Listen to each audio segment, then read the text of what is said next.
I will say, Ryan, to this day, when I watch that film and that 928 goes into, Lake Michigan, my heart stops. This week on That Car Show, we enter the inaugural meeting of That Car Show Book Club, where we have Chad and Matt, editors of Ride, the most iconic wheels of the silver screen. And we talk about the book, which seems to have been a labor of love. Everything from Chitty Chitty Bang Bang all the way through to the DeLorean from Back to the Future. Lots of great car talk, lots of great movie talk, and just hanging with some cool guys.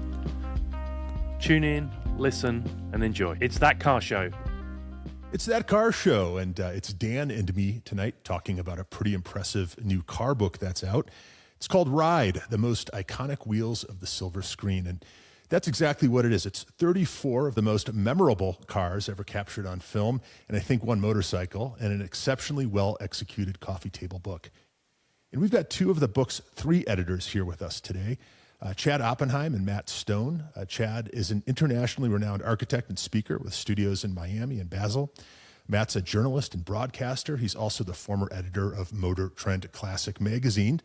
He's also a judge at both Pebble Beach and Amelia Island. So, guys, welcome to That Car Show. Thank you. Thank you. Honor. Good to be. How'd this book come about? And how'd you decide on the cars that made the cut? Well, I will ask Chad to answer the first question of how it came about, because he's a little closer to the publishing and project manager side than I was. So start there, Chad, if you would, at how this all came about. And then we can talk about the arm wrestling over lists of movies. And for sure. So this is part of a film series that I've been publishing. The first one was Lair, which is about the iconic movie villain homes in all the films. Like, all the bad guys live in really good homes.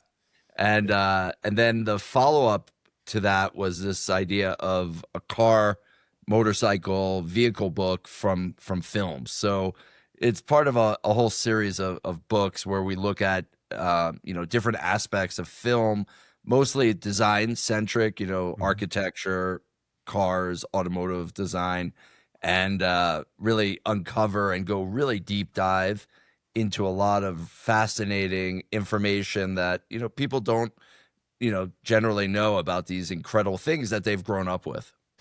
And it's broken down into 7 sections, and I think they're speed cars, hero cars, outlaw cars, possessed, sci-fi, comedy, and music. And I do like that there's one section that features cars that are possessed. Like, there were enough of those for their own section.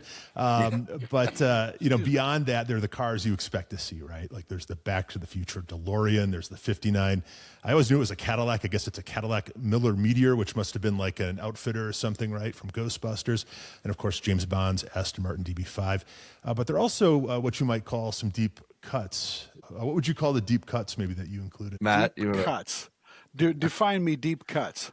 Well, the Stripes GMC RV was maybe one I wasn't expecting to see, right? That was one that was on all three of our lists almost simultaneously. Yeah. Because it's just so out there. Yeah. We figured it had to be. And to update your original statement, we have 3 motorcycles and one motorhome. Okay. So it's not just about 4 wheels, but we got a lot of burning rubber here. Right. The Stripes film, I mean, just that moment where they're protecting the special weapon vehicle, and then they decide to take it for a spin, and it's just like, and then they go into like Yugoslavia when it's communist, and they have to get out of there, and they become heroes. It's just, and Bill Murray is just incredible in that film. So it was a lot of it is from the things that we were moved by in childhood and have kept with us throughout the years. Yeah, Chad, I saw in the book that you tell a story about when you were a kid, and I think you grew up in New York, right? New Jersey. I was born in New York. Okay, right on. Yeah. And you had a set of grandparents who every time they came to visit you, they'd gift you a new Matchbox car. Yeah. And those are the gateway drugs, aren't they? Yeah, I love them to death, but the Matchbox car was like an extra bonus of seeing like my lovely grandparents, my mother's parents, and yeah, they would drive from Bayside, Queens to, New Jersey, probably 2 hours every weekend and somehow go, get me a little Matchbox car. So I had hundreds of these Matchbox cars that I used to play with and race around and it was just a incredible, first love of something was these cars. Are there any cars that either made it in or didn't make it in that caused either arguments or intense debate? I'm curious, like, what was the process there? I would say it never was an argument. Never. Really? Yeah. There were the 4 or 5 of us, and I mean, this is a team, truly. And everybody, oh yeah, we're a great team. You know what? This was a great team. We all got along. We leaned on each other. We helped each other. Sometimes we corrected each other, whatever the case may be. But it was extremely inclusive, and we just had a blast doing this. I hope you have as much fun reading it as we did building it. It was just, like, okay, well, the book, if we don't stop, will be 900 pages and 68 pounds and $100 million a copy. Yeah. Which in fact it was, right? And you're getting there. It is the book has girth, right? Let's say that. Yeah. It's incredibly heavy and rich and beautifully printed. And but we originally had 50 cars and Matt almost got it. It was over 600 pages. Really? And so there's probably a second volume there, even for the movie cars. But, we started with a list of a couple of hundred and we kept weeding it down. And, but there's a couple of ones that didn't make the cut that, I missed, but we had no choice but to kind of. We all lobbied a little bit, but at the end, it was basically a consensus vote. It was an equal team. And none of us really had put your foot down say over anybody else. So we got to consensus, and at some point you say, well, okay, between these two, but that one's really a little more like this one, and that one is kind of close to that one, so maybe that one can go. And it was just organic, and we did it all in meetings just like this. We had Zoom meetings, and we held up magazines and books and said why this should be in or needs to go. I will say I want to make the point that why are these cars there? Some of them are there, many of them are there because they're fantastic. They're memorable, they're iconic, whatever word you want to use. And there's a few of them there that are there because they're dreadful. but they're memorable. And some of these are like iconic. Well, yeah, maybe because it's such a weird, stupid car, or it's iconic because it is. Of course, we had to cut down to 3 James Bond features. There's only 3. Could have been, of course, there are many books, the cars of James Bond films, and you can get those, and they're great. And we referred to them in this book, but it was just an ongoing discussion, check and balance, and somehow we got down to the package you hold in your hand. And I, for one, hope there's volume 2 because we've got 25% of the material done. That's amazing. I know you guys are asking the questions, but what do you think is missing? Or like if you were to each pick one car, what do you think? I mean, every time I looked, you had, the ones I had in mind, I mean, for me, there were 3 that really stuck out. I'm a Chicago guy, so my personal favorites are, the Blues Brothers. What is it? The Dodge Monaco, Ferris Bueller's 61 250 GT, California Spinner replica, right? Which I think not everyone knows. And that's currently at the Peterson, I think, at the moment. And the one that really hit home, just growing up and watching these movies filmed on the North Shore of Chicago, the 78 Porsche 928 from Risky Business. That was it for me. So let me think about what might be missing. But those are the 3 that I looked for as soon as I cracked I will open the say, book. Ryan, to this day, when I watch that film and that 928 goes into, Lake Michigan, my heart stops, It's just like, the same thing with Ferris Bueller when like Cameron's kicking that car. I'm like, please don't let this happen. You I know, know, I know, I know. I So know it could be the Brit in me. But Yeah. I don't think Chitty Chitty Bang Bang's in there, is it? it is. Oh, it is. I need to reread it. is. It Okay. is. We can edit that out, but Yeah. Yeah. We love there's- Chitty Chitty Bang Bang. yeah. And in promise, fact- I have read it. It's here. Yeah. It's a big book. In fact, Mark Newson, who's one of the world's most incredible industrial designers, and is working with Johnny Ive of Apple fame, designing the new electric Ferrari. Chitty Chitty Bang Bang was his favorite car growing I'm up, kidding. Oh, Yeah. no kidding. Huh. because he used to play around like building soapbox cars to race in Australia, and he felt like a very deep connection with Chitty Chitty Sure. Bang Bang because it was kind of like made in the backyard. Yeah. But that's great, Love Dad. it, Yeah, love it. I love it. So no one had any missing ones. No, there is one, and it is. So we had Robert Nagel on recently on the show, and I don't know if you guys know Robert Nagel. I Sounds know like- who he looks like is. Yeah. Hell of a guy, great guy. And I asked him what he drove, what was in his garage. And it was a car that I really appreciate because it wasn't an obvious choice. And it's in one of my favorite, I guess you could call it a car chase movie. And that's an Audi S8 like they used in Ronin. And so I don't know if that was on any of your It was lists. on an or not. original list. It was on an original list, but it wasn't as it didn't make the final cut, but it could be volume 2.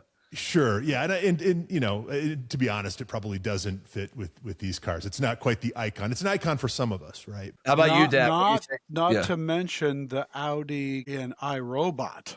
Yes. Yes. That one, Right. that one got a lot of consideration because Yeah. that was the first we saw of what would become the Street R8. That concept car right. glowing and floating, and Will Smith and psht and all that. There were a couple of those Audis that played strong until we got to volume 1 or 2. Yeah. How about you, What Dad? about What do you The got? hot rod from Iron Man. Into the hot rod from Iron Man. I know the R8 from Iron Man, Yeah, right? that's- So the hot rod from Iron Man is the one where he looks as he's about to paint his suit and he's looking for inspiration. Oh, and he in goes- his workshop, right? Yeah. Okay. But it's not quite iconic in the same way. I'm just looking for getting out of jail after Jimmy Jimmy Bang Bang, to be quite honest. You're trying to pick one to make sure we didn't. Yeah. Yeah. Yeah. Well, what resonated with you, Dan? Like what were For me, it was more the detail that came in afterwards. So, like, if there was a car that had a specific route that it took while it was filming, there's the map in there. which Right. is excellent. Yeah. The Bullet was an example of that, where you had the streets of mapped out in terms of the route from. So it was the level of detail versus the actual cars, but you can't go wrong with a Bond car, can you? It's Yeah. a number of those cars should have won Best Supporting Actor and got an Oscar. I think. So guys, I'm a graphic designer by training and really a print guy at heart. Good. So I know a good book when I see one, and your book is just really beautifully done.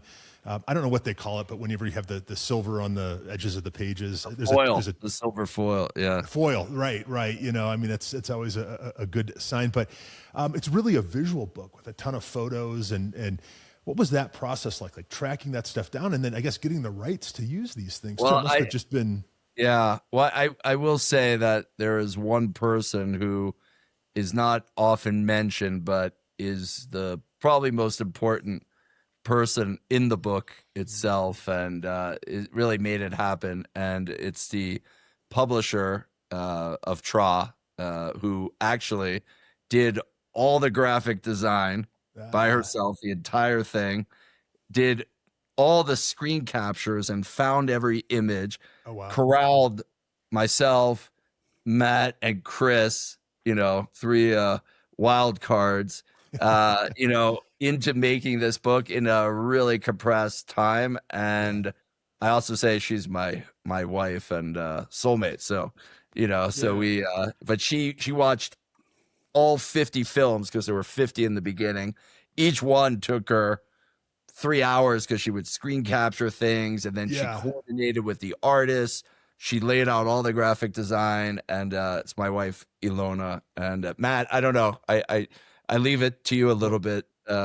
you know. It's absolutely true, and I'm not saying Yeah. that just because he's here and just because she's his wife, but Alona was absolutely our fearless leader Yeah, in this yeah. project, and she drove every aspect of it seamlessly. And it was, as you can imagine, a tremendous amount of work. And for the benefit of listeners and readers, I also want to recognize our film critic and film author, Chris Nashawati, who's not on the call with us. Yeah. Chris is a lovely guy with a wicked sense of humor Yeah, and it's so knows great. film like you can't Yeah. imagine. Yeah. And he got some of these great interviews for us. And he wrote the cultural imperative capsule for each of the films. You know, because I'm the car guy. I wrote the car stuff. Yeah. And Chad got a lot of great interviews and made some visits and stuff. And then and Chris is the cultural imperative guy, former editor of Entertainment Weekly magazine. Wow. Okay. Knows this stuff dead cold. And he told us what the film was about, why it mattered or why it didn't. Yeah. Who directed it and who produced it and why that person was cast over this person and who drove the car. And, you know, this one, because the reason the Porsche in 16 Candles has an automatic is because the actor doesn't drive a stick. I So, wondered you know, about that for years. Yeah. I was car so was- disappointed. That car was in the 50. I will Was say. it? Okay. Interesting. And it will have to be. And one of the guys in my architecture office actually has that exact car. Get out. Jake's car. Yeah. So Really? Really? Wow. Well, how many transaxle Porsches, I guess, can you have in one book, right? yeah, no, it's an incredible film. But That's yeah, awesome. Matt, you bring up some of the interviews, and it is honestly that I think it was one of the most rewarding things for me to interview these incredible people and hear their relations to cars, to the films that they made or were in or designed cars. You know, some of the standouts are, you know, Michael Bay, who is not only a good friend but a client. I designed both his homes. No kidding. And in the home, there's a lot of the cars from Transformers. But just hearing Michael tell his incredible stories of his first car and how his father, like in the movie Transformers, took him by like a Porsche dealer because Michael wanted a Porsche so bad, and then drove right by it. Like, are you joking? You're not getting a Porsche.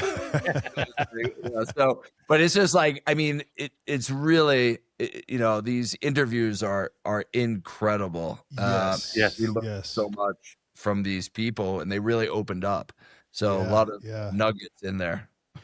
Yeah, John Landis Yeah. was extremely forthcoming with his commentary, as was Michael Mann. Yeah. Yeah. And boy, there's a heavy duty Hollywood dude right there. Oh, I bet. Yeah. And they spent a great deal of time filming that movie in Modena, Italy, a city and a region I particularly love.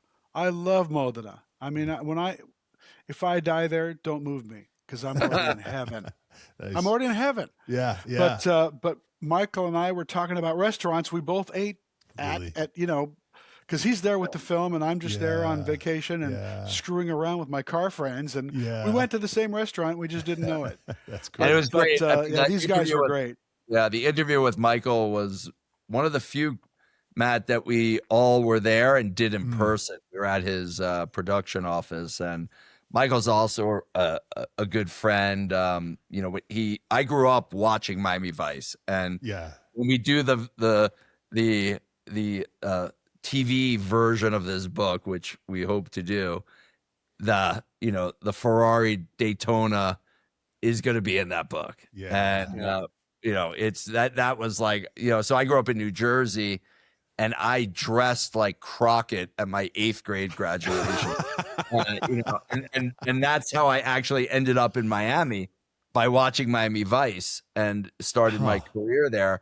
And funny enough, the reason Michael and I became friends is when he came to film the movie, he reached out to me because he had told me, like, your architecture represents the Miami of today. And that was like, such an incredible wow. moment because I watched Miami Vice growing up and ended up moving to Miami because of that. So, but it was an incredible interview, and the amount of knowledge that Michael has about every aspect of the cars and the detail. I remember in the movie, the Ferrari from the movie is not in the book, but I remember when we met, he was flying to Madeira to pick out the color of the Ferrari for the film. So he gets like so into the details, and he's just a true genius in filmmaking.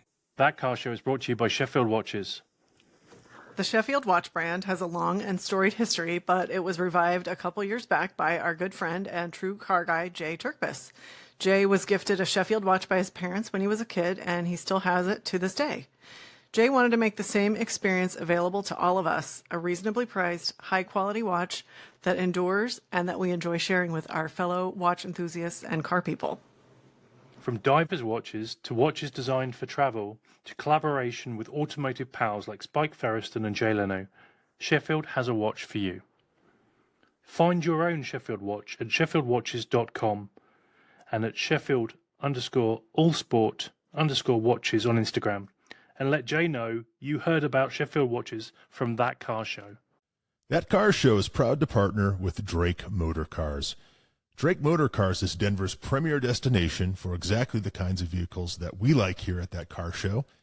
Think Velocity Broncos, Audi RS6s, Acura NSXs, and air-cooled Porsches. You can see their complete and constantly changing inventory at DrakeMotorcars.com and check out their amazing online reviews from all across the country. But our friends at Drake need your specialty car too. A sign of a good business is when there are more customers than inventory. So reach out to Drake too if you've got a great enthusiast car that just doesn't get driven like it used to. Find out more at DrakeMotorcars.com and let them know you heard about them on That Car Show. It is amazing. Sorry to interrupt you, Ryan, No. but just to finish his thought, Please, yeah. is you figure, all of these various Hollywood types, we're dropping a lot of names around here, and they're producers, EPs, directors, art directors, set designers, all of those people. And you figure, okay, they've all got money. They can buy whatever cars they want. Some of those folks don't give a whit about cars. Yeah. And then when you find some that do, Yeah. it's fascinating. And they know their stuff. They not only have their own personal taste, but that reflects out their knowledge, and their passion for cars reflects out in their films and in this book. It was just fascinating. I had a great time. I was chatting with John Landis recently. As one does, yeah. And it was, I don't does, but I did that night. And we were talking about the Dodge Monacos, the Bluesmobiles. Yeah. And he says, we bought truckloads of those things at a police auction for like $400 a piece. And they said, how many did you destroy? He said, all but one of them, I think. Wow. Really? Yeah, and I thought that was kind of fun. But, of course, they jump those things and crash them and burn them and everything else. And something that really struck me, too, is we did this. A lot of the cars in this book and in films are kind of like showroom stock examples. The 928 we talked about from Risky. That's not modified in any way.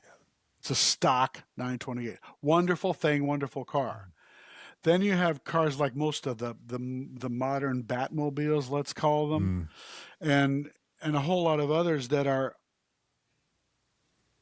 cast and costumed for this role. Yeah. It's no accident the way they look or the way they do or what they do, because they are cast like an actor and they're costumed. Just like an actor for these roles. And we tried to call those out when that was relevant to what we were talking about in the book. But that to me is when cars become actors. Yeah. And they really are.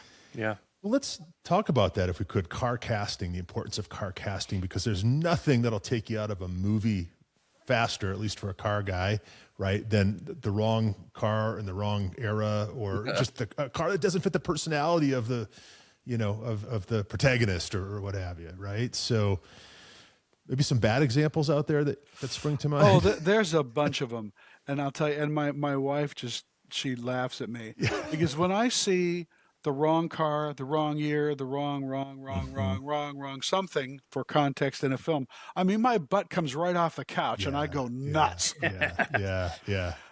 It's and there's enough people, continuity people and set designers that know this stuff. Yeah. If not, folks, I'm available. Yeah, there you go. But that should not be. It should. It should not be, but it sneaks through. Yeah. Now, Yeah. I don't know if that's like, well, that's what we had on hand, that's what we had budget for, or that's what we found, or it was part of some product placement thing. It could be any of the above. Yeah. But that stuff makes me mental. So Matt, one of the things that comes to mind is in Michael Bay's interview, where he said when he was making Bad Boys, production designer, he was like, it was his first movie, didn't have a big budget. They didn't have really tremendous faith in Michael, even though Jerry Bruckheimer believed in Michael, like the sort of cruise and people. So they said, why don't you give Will Smith a Mustang? And Michael was like, this guy cannot be like driving around in a Mustang. And to Matt's point, like the budget was like, I don't know, $500 a week or something. So Michael actually owned that Porsche that was in the film and had it shipped over and, made the car incredibly iconic, in the process. Yeah. It wouldn't have been nearly the same film without that. I know. That's right.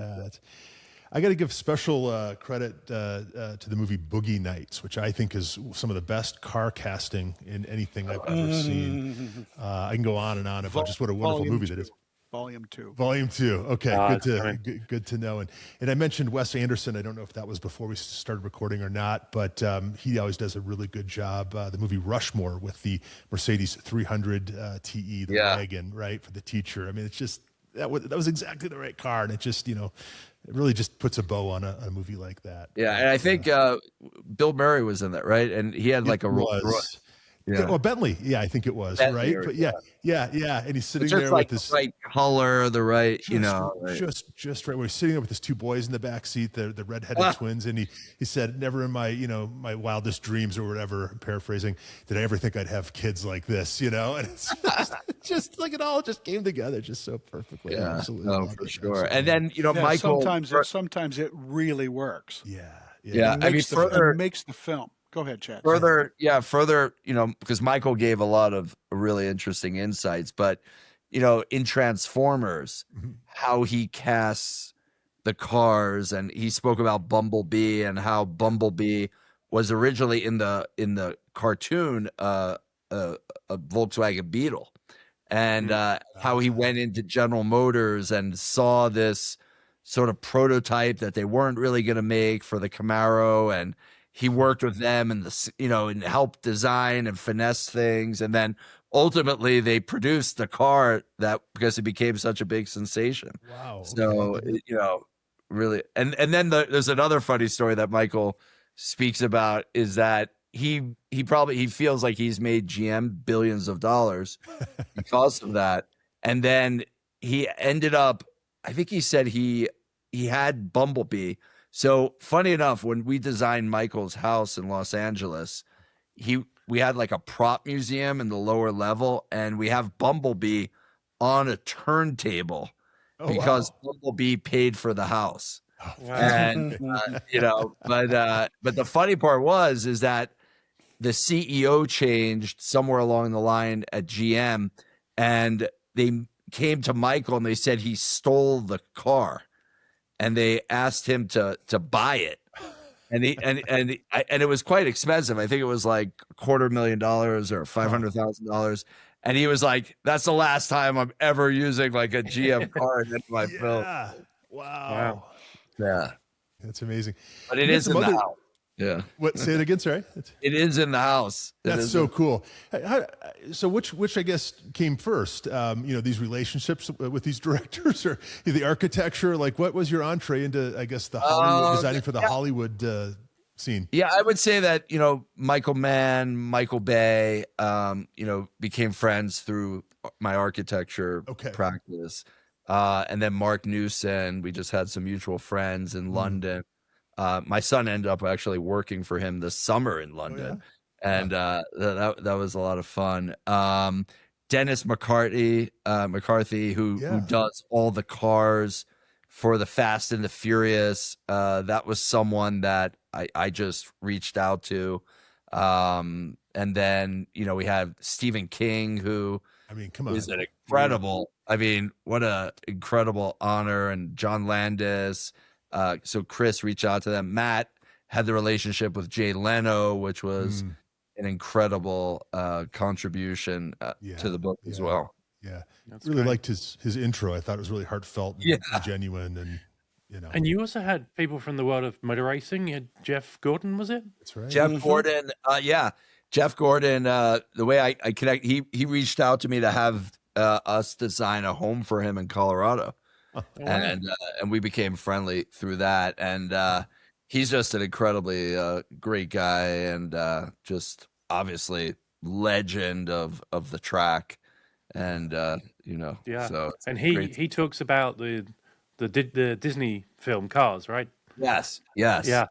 Which was really great to have that, and that was something, there was something controversial, I guess, Matt, for Jay Leno, was like, why it's like Lightning Leno, McQueen? Why is Lightning Jay here? picked on Lightning McQueen a little bit, said, okay, it's not even a car. Oh, Jay. Yeah. Well, it is, and it's in a movie called Cars. Yeah. So guess what? And it probably It's there. probably one of the most loved cars in the history of film. Yeah. How many? And there is one in the Peterson, Dan, right? Yes, there is. There's a life-size one. Yeah, and Yeah. how many Hot Wheels has that movie sold? Well, there you go. I mean, come on. Yeah. Right. Yeah. Yeah. I think that there's a whole generation for which that movie will prove to be very important for their future enthusiast, I guess, pursuits. sure. Right. So, And I got to work with Pixar to do a hotel for them and Disney in Shanghai. So I became friendly with like the designers of all the production designers who did Cars and all the other films. So unfortunately, the guy who did it, he passed away. So one of them, So, You have the late Marcello Gandini in here as well, which is pretty special. I think we lost him a year ago or so. About. And it was we were talking about the Mura in the Italian Job. The mini movie, The Italian Job, the original Italian Job, the Mura, that unfortunately has far too short and quick and disastrous a role in that film. But Gandini designed that too. And we decided with him, of course, we did not get to interview him live or in person or anything because he was already gone, but he had so much commentary and interview material out there that we were able to apply it to the Mura and car design, Italian car design in general. And what an unbelievably gifted guy. And if you look at his portfolio of stuff, I mean, it's Italian greatest hits. Yeah, it really is. He's really a top level man. And too bad we lost him at only, I don't think he was quite 90 yet. He probably had a few more cars in him. Sure. Going back to cars, I'll just relate one thing I think a lot of people, I hope, can relate to. I was one of Paul Newman's last interviews before he passed away about his role in Cars. Because, of course, as you know, he played the fabulous Hudson Hornet. And he also, in the courtroom scene with Owen Wilson's character, with Lightning, he was the judge. That's right. Race drivers, I know their type. I want them out of my courtroom, and I want them out of my town. That was his last movie, wasn't it? That was his final movie. Yeah. Yeah, it was. Which Yeah. is Procreate. and Yeah. on the Gandini, you could argue that in theory we wouldn't have the James Bond Lotus Esprit if it wasn't for Gandini starting the wedge era. True. Interesting. That's a very And- fair statement. And you know, just that Countach. I mean, I think like honestly, like in Cannonball Run, when that thing came out, it just like blew my mind, right? And it was just the most out of this world thing, you know, watching this black Countach with the fin on the front, and of course it didn't hurt that there were two very attractive women driving it. Yeah. You're stealing all my lines, Chad. They don't make movies like that anymore. Yeah, I actually learned how to drive stick on a Lamborghini Countach. No. Yes. So it took me till I was 50 to drive a Lamborghini with the stick shift. I got to drive a Diablo recently, the very first one. So you learned to drive on a Countach. I learned to drive stick. My father had one for a moment, and I was about the age, and he took me into a parking lot, and it's kind of an easy car to drive stick because you go into like 60 miles an hour in first gear. Like, so it's, and you know, there's a very funny story with that car. I grew up in suburban New Jersey, and it was kind of a scene to see that car. Of course, if you know, we're in Miami now, you see them a dime a dozen, but at that time it was a very unique car. It was probably one of the few in New Jersey. And I remember my father tells this story that he was at a stoplight in front of my high school, and it was in the summer, and they took it for a long drive. And this guy pulled up next to him, and he's like, man, that's a hot car, but shouldn't fire be coming out of both tailpipes? and, you know, and my father's like, what's this guy talking about? So they drove home, you know, 5 minutes away. And my father's like, to my mother, like, why don't you take a look at the back? And she kind of popped her head, and he hit the gas, and like fire shot out like the Batmobile. That's you know, amazing.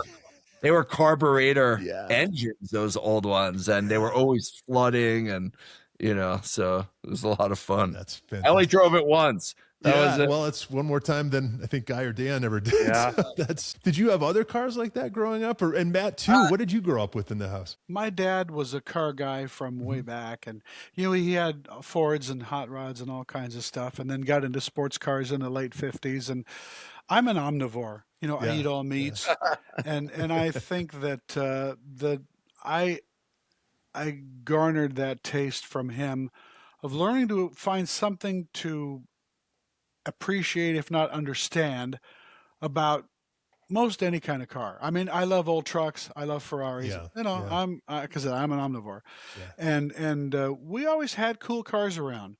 My father will remind me of his 1958 Austin Healey that he used to drive until my mother could no longer get in it because she was pregnant with me. Damn you, Matt Stone. Yeah. And my father always ribbed me. He says, damn it, you cost me my Healey. Well, I hope it was worth the deal. But anyway, and we went everywhere there was car things happening. We went to the races, we went to the car shows. We used to go to the dealerships every fall to get the new brochures. We went to the auto shows. I mean, I was exposed to all of it and found out I liked most of it. So I give my dad a lot of credit for that, and my mom, I don't know, she put up with it. I think, or you know, tolerated it is maybe a better word. But I was inundated at the deep end from the time I was, you know, old enough to understand what a car was. And it's a sickness from which I hope I never recover. Well, as far as sicknesses go.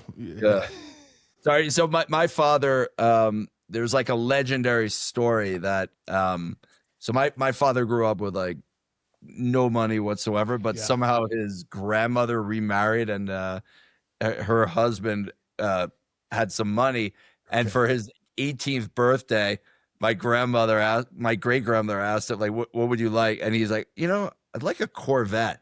She's like, well, why don't you go to the dealership? But it was like 1965 or something like that.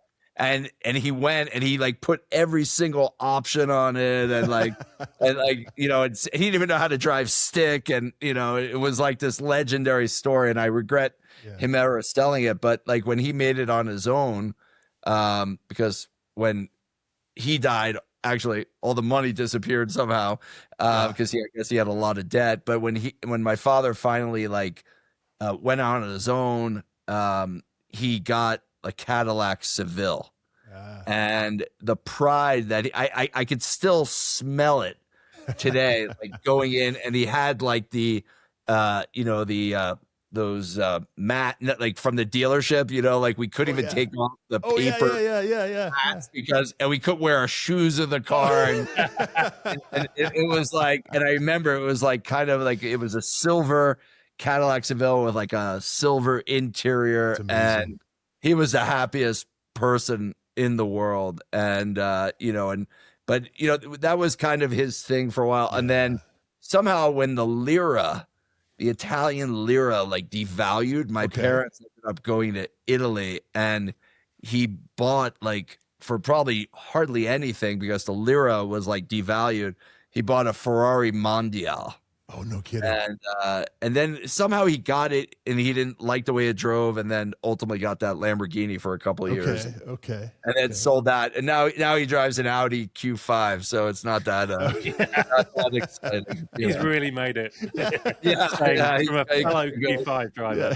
He went downhill. Yeah. I love the story about taking your shoes off or whatever in the Cadillac. I was just reminiscing the other day where we remembered how when we would get a car when we were kids, we generally were Volkswagens, new Volkswagens, and we would take road trips, these 12, 13-hour road trips. And the only thing my dad would let us eat in the car were lemon drops, like those hard lemon candies, for fear of, ruining, the Naugahyde or whatever.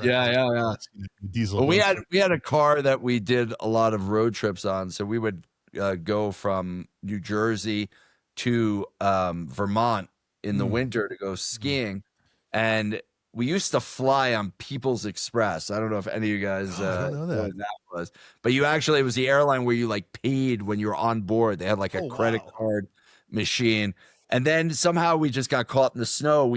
My father ended up buying a Grand Wagoneer with the wood sides. There you go. And that was our go-to driver to get up and back and forth to Vermont. Yeah, every one of us poor kids of a certain age unfortunately had a car with Dynoc on the sides in our past. Mine was a Mercury Comet Villager, was my mom's car with the Dynoc wood on the sides, and my dad always drove Lincolns. And you're right, you don't be eating in that Lincoln. Yeah. Well, Matt, it's funny you say that because Ilona's first car was a Le Baron convertible. Le Baron, wow. Well, she would call it Le Baron. Ilona's actually from Switzerland. She's from the German side, but she speaks. Okay. Well, so she would always call it Le Baron, and it sounds very nice, but it had wood paneling on the side as well. So that's a segment of car that just doesn't exist anymore, right? The LeBaron, the Grand Wagoneer, the Buick Riata, like the Oldsmobile, what was it? The Cutlass convertible. These were the cars like upper middle class, sort of aspirational, American, it's just, those cars just don't exist anymore. The Cordoba. Don't forget the Cordoba. Did that have the Corinthian leather? They all had it. Okay. Whether they had it or not, they probably the owner would always say it had it. Yeah. Have we ever determined if that was a real thing or if that was just a marketing gimmick? That was a marketing name. Okay. All right. It did not come from Corinthia or from Corinthian cows. May not have been leather. Who knows? It was Corinthian marketing. Yeah. Corinthian cows. Yeah. Well, we talked about cars you grew up with. What were the movies? I mean, you wrote this book about cars and movies. What were favorites of yours growing up? Well, I mean, certainly, I grew up, I was born in 1971. And when I was coming of age to see these things, Roger Moore was my James Bond. Okay. We had to include the DB5 just because it's like the classic and it's so elegant and, and Sean Connery just drives it so well. But, that Lotus Esprit that transforms into the submarine was just like, whoa, and of course, the Cannonball Run, Smokey and the Bandit, All A the, favorite of Dan's, I think, isn't it? oh yeah. Eastbound and down. Yeah. What a great Great film. film. What a Yeah. great film. So, and of course, Ferris Bueller's Oh, and yeah. Risky Business, and Let's see. I will say those two movies Yeah. made me never want to take out any one of my cars Yeah. without explicit permission. Yes. That was just too dangerous. A cautionary tale for a whole generation, Chad. Yeah, for sure. Matt, you were saying, I'm sorry. You said Chad is going to rub it in that he's younger than me. Oh. But we'll just forget about that for a minute. In 1968, my father, because he was my father, God bless him, took me to the Cinerama Dome in Hollywood, California, wow. to see Bullet. Oh, wow. Oh, Now, I don't know if you are at all who's familiar with the Cinerama Dome, I am, yeah. but it's the closest thing we had to IMAX at the Yeah. time. Yeah. I mean, it was giant, tall screens, and I don't know, it must have been 180 degrees, and just killer sound for the time. Yeah. And believe me, that green Mustang and that black Charger bouncing down those hills still makes me nauseous. God, yeah. Yeah. I get a queasiness. And of course, naturally, right then and there, I'm going to grow up to be Steve McQueen because he's the baddest dude that there ever was. And I want me a green 68 Mustang GT390 4-speed fastback so I can do burnouts just like that. Yeah. Yeah. God. And Matt, you've written a book about that, right? I mean, I did. Yeah, I did. I wrote a book about the whole Bullet thing. And believe me, there is more BS, lie, innuendo, and rumor about the making of that film than you can imagine. I mean, why that film? Why the I think because that stuff kind of trails Steve McQueen with a long tail. Yeah. Rumor, lies, and innuendo, and I always write from the perspective of the car guy and interest, etc. I don't care what kind of cereal they had, who they slept with, what kind of drugs they did. I don't go there. Sure. My audience, I believe, could care less. Yeah. So I don't get into that. But how many cars were used and what happened to them, and there was one with an automatic, and the secretary from Warner Brothers drove it. I mean, it's just an amazing cloud of BS around the making of Bullet. Yeah. Huh. And with his family, the late Chad McQueen, his late son, and his wife and his first wife and his daughter-in-law and grandkids, they said, look, just follow your reporting. Just tell the story right. And that's what I wanted to do with that book because, and I'm not plugging it, but if you really want to know what happened and who built the cars and the stunts that they did and all that jazz, that's in my book. Plug away. What's the full title? And the full title is Bullet, the people and the cars behind Steve McQueen. And it's currently in print. You can find it in the Amazon or all those other kind of places. Sure. But man, going to the Cinerama Dome in Hollywood with my dad, sitting there watching those cars bounce down those, I'll never forget that. What a moment of time. Yeah, Matt, to add to your story, in the book, the opening page of Bullet is actually not a photo from the movie or a photo from the car, but it's actually this incredible artist from Mexico, and he takes models of the cars and does these incredible photographs No kidding. with a lot of special effects. And the Ghostbuster, one of the images in that book, his name is Felix. There's also the DeLorean on the cover. That's one of his images. He makes, well, it's not Photoshop. It's like actual photography with multiple layers, and he makes smoke and this. So he did the Bullet one. Yeah, good point of story for the book, Chad, because a lot of the openers, particularly as Chad said, are Felix's work, and this guy does it with a camera and a smoke machine and sparklers Really? Yeah. and firecrackers. And I mean, it's all organic. It's It's not AI. fantastic. Yeah. It's not yeah, AI. Yeah. It's Even better. photo- You know? It's It's not even because it's, Photoshop. you know Yeah. why? amazing. Because it's art. Yeah. There you Yeah. go. That's what. And that's go. what we wanted. Yeah. We wanted to add a truly artistic element to Yeah. this book Yeah. beyond the stuff from the film Yeah. and whatever. And so we just, much thanks to Ilona, Yeah. who we've talked about a lot and who deserves the credit. I hope she's listening and watching. She worked primarily with this guy, and he gave lots of samples of work. And again, some of the art that you will see is not a direct scene from the film, but it's the car, and it's done in an extremely artistic fashion. Yeah. I think Felix it's is one of an the coolest incredible- things we have done. Yeah. He's an incredible genius in that department, but also, the drawings that you mentioned about the maps and the diagrams, and that was done by a group of artists from Paris, actually. So, yeah, it was calling in people from all over. Yeah. And Alona actually put all that stuff together. I mean, it's a beautiful thing, right? Something, I'm proud to have on my coffee table for sure. It's just really a fantastic achievement, and must be an amazing feeling knowing that you've created this thing. You mentioned two cars. You mentioned the DB5, and you mentioned the Mustang from Bullitt. If you had to pick one, right, what rises to the top? And I think either one of those might be proper candidates, but what does it for you? What's Car, number like one? as a daily Yeah. driver, or as I mean, you have the DeLorean. Well, you have the DeLorean on the cover, right? You have the Back to the Future DeLorean. So maybe that, is the most iconic of all movie cars. Surely if I could get a car that is also a time machine, I might. I mean, come on, with a flux capacitor.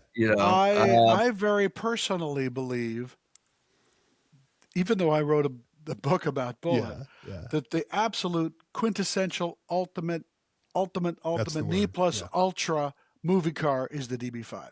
Yeah. Hands down. Yeah.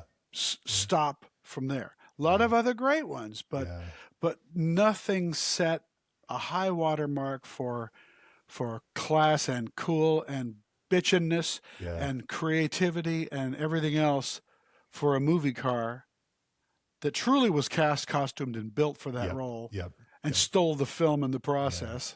Yeah. It's the DB5, which has appeared in only 9 more James Bond movies for little cameos. People say, "Oh, they forgot it." People forgot about that car. No, they didn't. But Matt, I think to that point, when that car showed up on, I mean, it was before I was born, but when that car, my parents tell me about it all the time. When that car showed, no one had seen anything like that, right? I mean, today, you can see every car that has been modified or built, right? In a few clicks of your thumbs. But that was what the, what are you saying? Mind truly blown. Yeah. No question about that. And ejector seat. You must be joking. I know they had the racing history as well, but I wonder if we would still have Aston Martin as they are today if it wasn't for that franchise. Interesting. Yeah, it's always surprising to me, Dan, that they oscillated off of Aston Martin and went to BMW and other cars as well. It just felt like more, I guess, product placement or something. Yeah, to your point, Dan, Aston Martin was struggling in the 60s. And it took all their resources to get the DB5 to come out, to make it to market. Yeah. And being very astute was Sir David Brown and other people there saying, we have the chance for free to put our new car in this certainly worldwide hit film with the greatest Irish-British actor of the time, perhaps. And they recognized the opportunity to do this. And it probably at the time saved the company. Yeah, well. Now, it's a true fact. There's lots of financial documentation about this. I mean, is that why they stayed with it? It was a good thing, and it lasted a lot of years, and then they came back to it. But at the beginning, Aston Martin was skating on very thin financial ice. Yeah. Through pure determination and grit, they got the DB5 to market and launched it in Goldfinger. And that at the time probably likely saved the company. Yeah. But I would say, like, I think it would, maybe it was a financial play because it's the most valuable, but it would probably be not the replica Ferrari, but the real one from Ferris Bueller's. Yeah. Nice. Yeah. Fun fact on that is that the replica was automatic because Broderick couldn't drive stick. Yes. That's a little tidbit in the book. Huh. Oh, is it? Yeah. That it was sick. It's amazing. Yeah. Well, as a child of the 80s, I like exactly what's on the cover. To me, that is kind of the movie car, right? It is the DeLorean. I don't know if it's the same for you, Dan. I think because of the British connection, the Aston Martin, but it's a close. But that was almost a Mustang as well, wasn't it? It was almost a fridge, and then it was almost a Mustang. Oh. And luckily, it became a DeLorean, which is iconic. Dad, you know why it wasn't the fridge? Go on. So Steven Spielberg was the producer on the film, and he thought that children would try to, go into a refrigerator to time travel, and he was afraid that kids would get stuck in refrigerators and you'd find them years later. Yeah. So it's health and safety. Huh. yeah. I think the DeLorean's a lot more interesting. Yeah. Absolutely. I don't know how you get a fridge to go 88 miles an hour.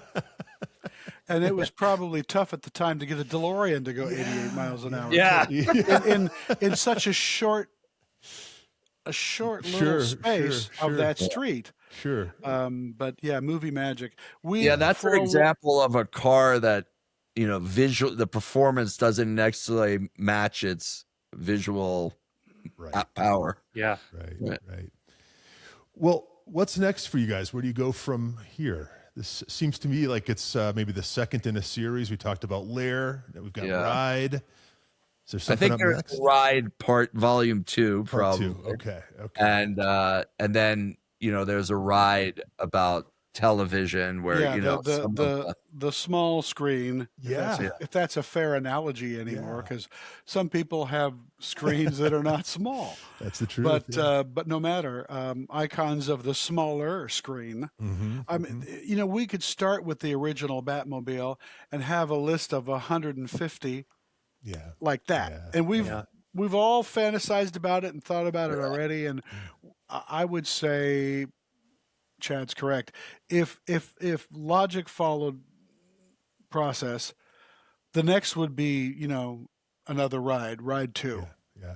Ride the continuation, Volume 2, because there's so much we left on the table, and so much more fun to be had with great films, great actors, and great cars. If everyone wants to see it, you gotta buy rides. That's right. That's we can afford to ride again. It's a pretty great thing. You know what I love about this? Just like in a very serious and sometimes complicated world, this is just like a fun thing, right? This is just like a time to check out and just relax and enjoy yourself. This is I really think impressive achievement.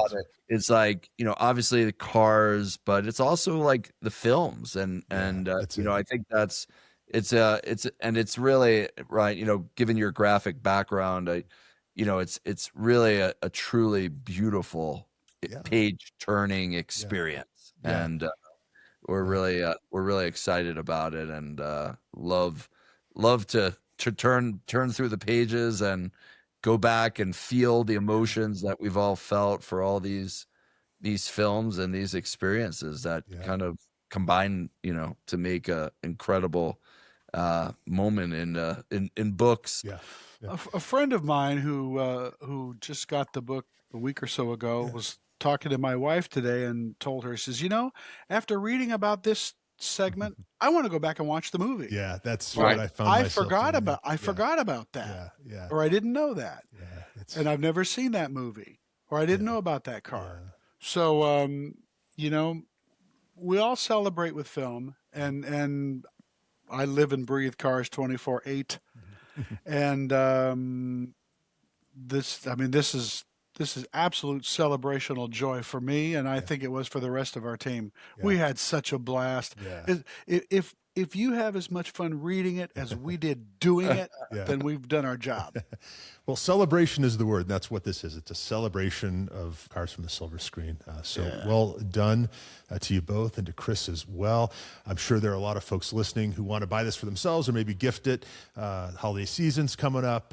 So again, ride the most iconic wheels of the silver screen. What's the best way to do it? Is it best to go directly to is it just TRA Publishing?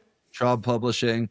Okay. Yeah. Art backwards is what I read. Yeah, exactly. There's a bunch of places, of course, your local bookstore, Amazon, Barnes and Noble.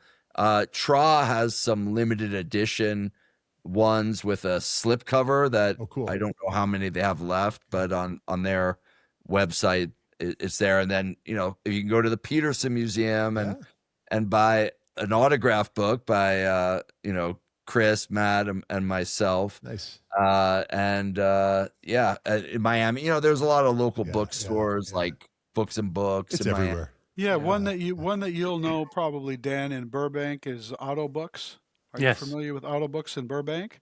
Yeah, I was just there last week. We did a book signing and did very well. And I'm there all the time, and I sign books for people. And if you ever want an autograph copy, Tina from Auto Books will arrange that. And probably the quickest and dirtiest way to get it is Amazon, because it'll be here in a couple of days in time to get gift wrapped. Yeah. If that happens to be your motivation. But like Chad said, you look around at any place you buy books, you'll probably find it. Yeah, it's doing really well. Foley in New York, I had done a book signing there. We're doing another book signing in San Francisco at the beginning of the year. So we're really excited to share this. I mean, it's just so satisfying to people to tell you how they love the book and they're gonna buy it for this person and that person, and so it's really great. So I should say TRA Publishing too just has a bunch of really good books, right? In all sincerity, I love gifting books, and I think you can probably find just about something for everyone at TRA Publishing. Yeah, there's a lot of really good stuff, and a lot of good cookbooks, a lot of good art books, and there's even some stuff on our architecture of interest. Oh, fantastic. Okay, so TRApublishing.com. To your point, Chad, I was going to say there are some of those cookbooks on my very own kitchen bookshelf, and they are fabulous. Some very, very interesting styles of stuff and food and things to cook, and they're all just beautifully illustrated and descripted. So if that's your taste, you'll find a lot to enjoy at TRA. Yeah, just beautiful books, Where do we find you guys on social media? I'm at Chad Oppenheim, one word, or Oppenheim Architecture is more where we post our work. I don't do a lot of anti-social media, but I do have a website that does not take your credit card. It's just about information and cars and fun and stories from me, and called mattstonecars.com. Please visit. It's my biography, a bunch of stories I've written and books I've done, and hopefully something that everybody will find to read and enjoy, and you don't have to spend any money to do so. Just please drop in. Yeah. Well, so lucky to have had you here tonight, guys. Chad Oppenheim and Matt Stone, thank you for joining us tonight. The book is Ride, the most iconic wheels of the silver screen. We're That Car Show. I'm Ryan. Thank you, Dan. And remember, always be driving. I'm with Dan.